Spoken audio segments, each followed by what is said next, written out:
In Frankenweenie, young Victor conducts a science experiment to bring his beloved dog Sparky back to life, only to face unintended and sometimes monstrous consequences.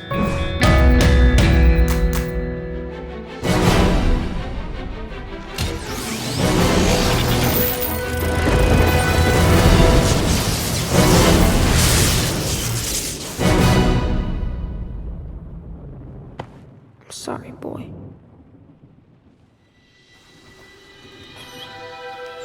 Sparky! I can't believe it!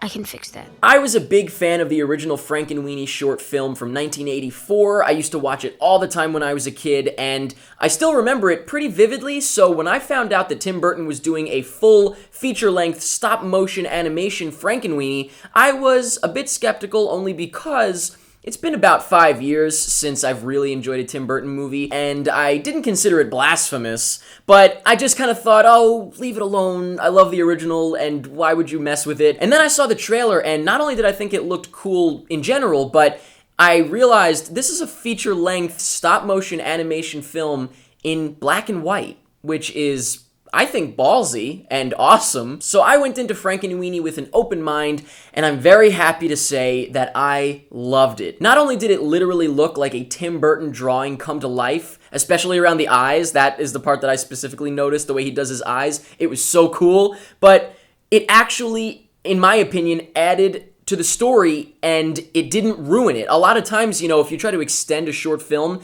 and you add more to the story, because obviously, the original's a half an hour, this is an hour and a half, you can just, either fluff it up, or you could almost ruin it, or you could ruin it legitimately.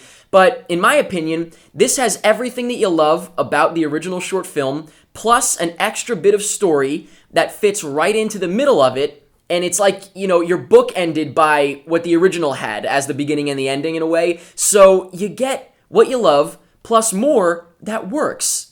I can't believe it actually worked, but it was great. Frankenweenie is funny, it is emotional, and it's actually scary for kids. Not for me, I wasn't scared, but I can appreciate that if I was a kid, I probably would have been a little bit scared by some of the stuff in this movie. So, I can't believe it, but if Tim Burton does at least one movie like this every 5 to 10 years, I'll be happy, and I will still be a Tim Burton fan. So let's get a little more in-depth with Frankenweenie, starting off with the plot, which, like I said, it's got the original plot, plus an extra thing where all the other school kids, try to emulate the same science experiment with their pets, that whole deal. And I actually thought that worked really well. Not only that, but I thought the characters were written well. They were interesting characters and memorable characters, which is great. I wish that it had taken a few more risks, and I'll get more into that in the directing and the, overall tone of the movie, but it also has to do with the writing. I do think that it felt kind of straightforward, even with the new story that I didn't know exactly, where it was going the whole time.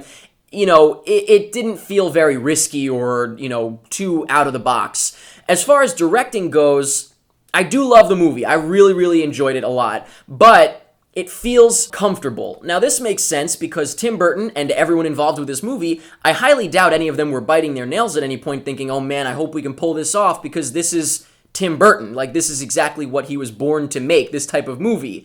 But with his original films, you can imagine that is how everyone was feeling. And I like that. I like when, you're taking risks and you're not sure if it's going to work out, but you still go through with it and you feel confident about what you're doing. With this, it's like, it's confident, but at the same time, for the wrong reason, in a way. I hope you understand what I'm saying. And this could be a good or a bad thing. I don't even know. Maybe it's good that it felt comfortable, but I just wish that it had felt a little riskier. And, I don't know if it could have, so it's really hard to explain. Just hopefully you get what I'm saying. But as far as the tone goes and the visuals, like I said, this felt like a Tim Burton drawing come to life, and I love Tim Burton's artwork.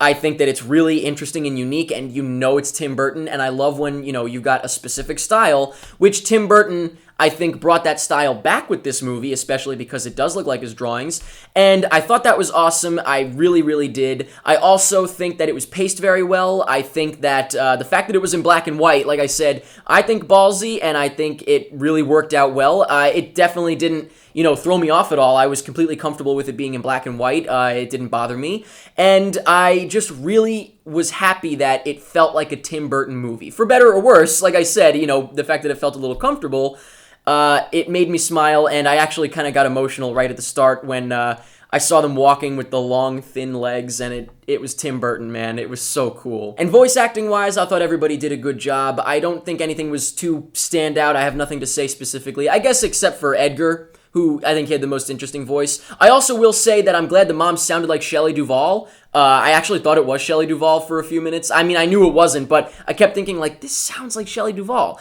And so I thought that was cool. But I'd like to take this time actually to talk about the characters, because like I said, there are some memorable characters. The first being the very obvious Vincent Price nod, the science teacher. I thought that was really cool, how he was kind of like a caricature Vincent Price. I also really enjoyed the Edgar character. Like I said, interesting voice, interesting character, and I love that he was clearly Igor, which I believe I saw in the credits his name was Edgar Gore, and E is his middle initial, so Edgar Igor, which is, I love it, that's awesome. And I really liked all the characters, but the only other one I'd like to mention specifically is the one that was, like, he looked like Frankenstein. And also, almost forgot, the little girl, the neighbor girl with the cat. The cat was hilarious, the girl looked great, I really loved that. And overall, just great characters, great design to the movie, looked like a Tim Burton drawing come to life, and I thought that was awesome. It was really cool. It felt like I was in the middle of his brain on a good day, and I really enjoyed Frankenweenie a lot. I was emotional, like I said, I was laughing, I was not scared, but I can appreciate that it could be scary for a kid, and I, like I said, would really love to see at least one movie like this from Tim Burton, you know, every couple of years. Go off and do your whatever stuff that you do, but come back to this once in a while because it is magical. Honestly, this kind of felt like movie magic to me, and I really enjoyed it. I had a good time with Frankenweenie. So let me know in the comments what you thought of Frankenweenie. First of all, are you a fan of the original short film, or have you not even seen it? Let me know what you thought of the overall tone and style of the movie. Are you a fan of his artwork? Did you appreciate that it looked like it came to life, especially, like I said, around the eyes? Let me know what you thought of the different characters. Who was your favorite? Let me know anything you want about Frankenweenie, and that's pretty much it. I need your help. I asked him first. My problem bigger. Yeah, he's right.